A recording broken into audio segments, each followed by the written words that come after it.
Magandang araw sa inyong lahat dyan mga boss. Andito na naman tayo, nagbabalik. So ang kalaban ko ngayon mga boss ay isang immortal player. So ang lakas nito mga boss, sobrang galing talaga ni Ara. Shout out sa iyo boss, Master Ara. Ang ganda ng laban natin mga boss. So ako yung boss, tingnan nyo muna yung bakbakan namin ni Master Ara.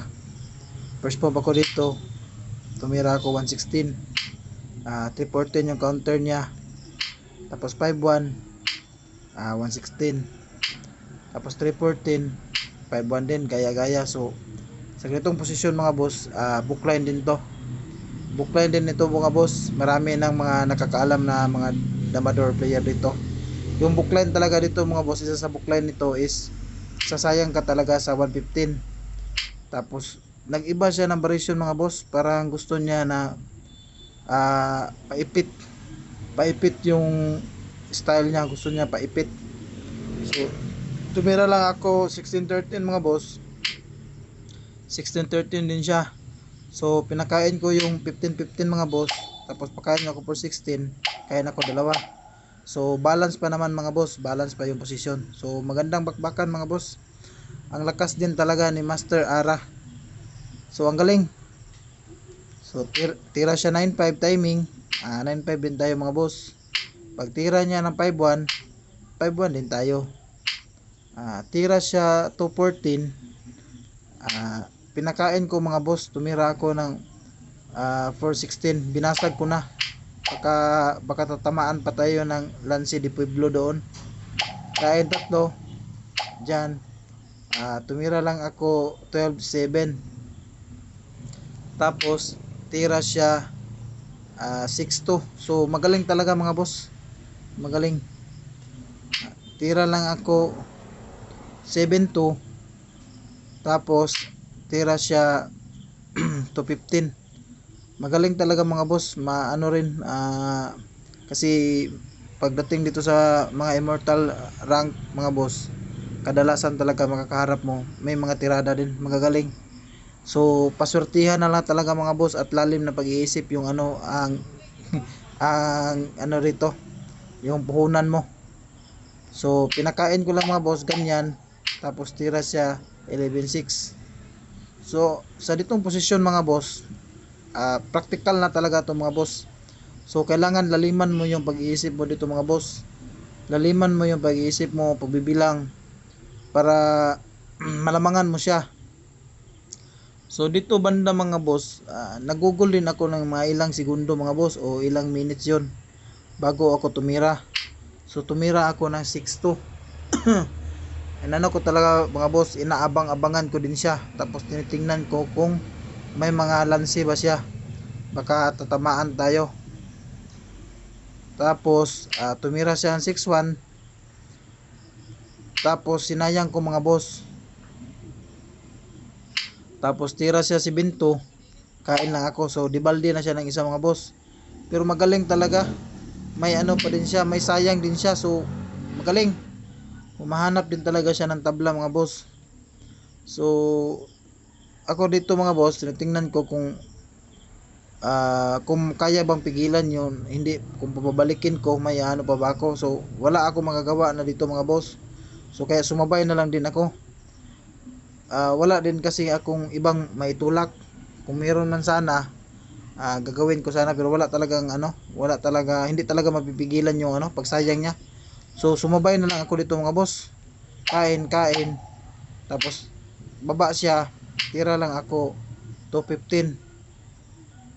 So hindi siya makatira agad ng 8.12 mga boss, kasi didiretso lang ako sa 14. So mapapatay yung dama niya. So tumira muna siya ng 4.16, tapos abante lang ako 15.14 mga boss, tapos baba siya 15.1 din ako. So 13.3 siya. So magaling talaga mga boss, magaling, sobrang galing din talaga ni Ara. 1.5 ako, 3.7 siya, dama ako sa 9, dama din siya sa 12. So magaling mga boss, magaling, sobrang galing. tira ako dito sa 14-2. Tapos dumama siya sa 11. Tapos 2-6 ako mga boss. Dito mga boss, pinakain niya yung size niya. So pagkain dalawa sa banda, sa ganitong position mga boss, draw na talaga to. Nag-declared na kami ng draw mga boss. So magandang bakbakan talaga mga boss. So, shout out sa iyo, Master Ara. Kung sino ka man, boss. So game to tayo mga boss. Siya naman yung white, ako naman yung black mga boss. So siya yung first move dito mga boss. Tumira siya 116. Ginamit ko yung tirada ni Master Joy Pagadian, yung 215 new generation. So yan talaga yung mga boss. Cover lang tayo 6-2. Pag 16-13 niya mga boss, sumayang lang ako dito sa 14 mga boss.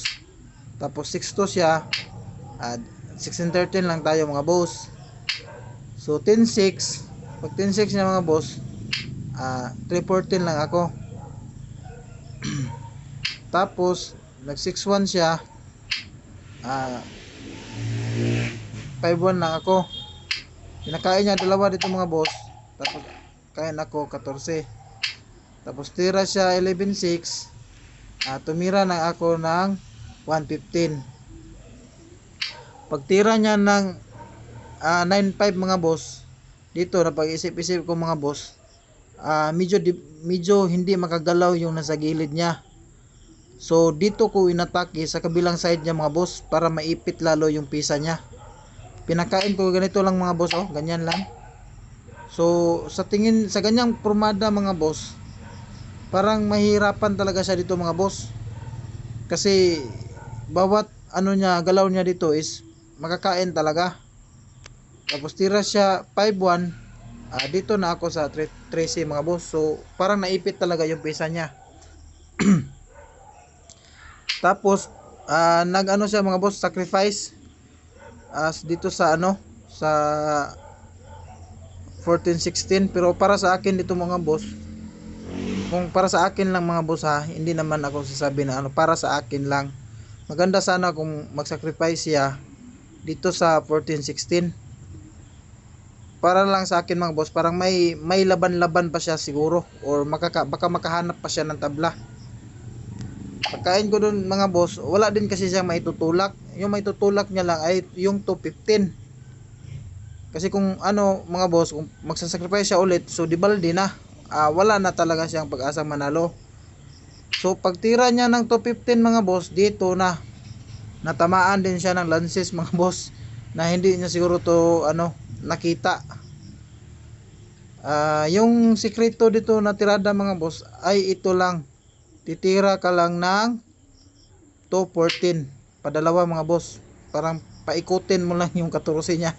Pagkain niya dalawa mga boss, ito na natamaan na siya ng lances mga boss. Sa ganyang posisyon mga boss, yung apat niya hindi na yan makadaan.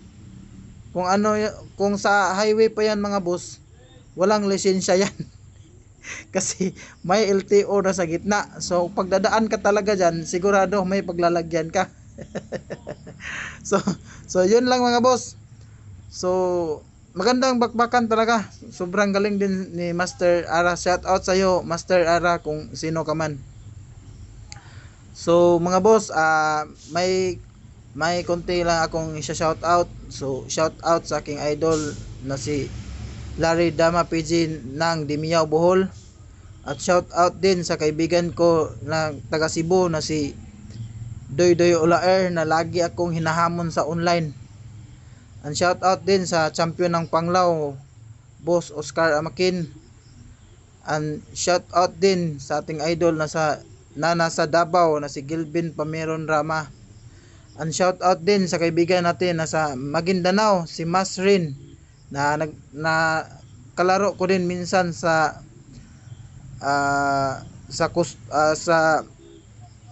sa rank game, sa blitz, sa private game. And shout out din kay Sugabo Earl Ivan ng Carmen Bohol. And shout out din kay sa kaibigan natin na si Ereher Cantoria. And shout out din sa iyo boss Elmar de Taonon. So yun lang mga boss, sana may natutunan kayo sa laban namin ni Master Ara. And maraming salamat at magandang araw sa ating lahat mga boss.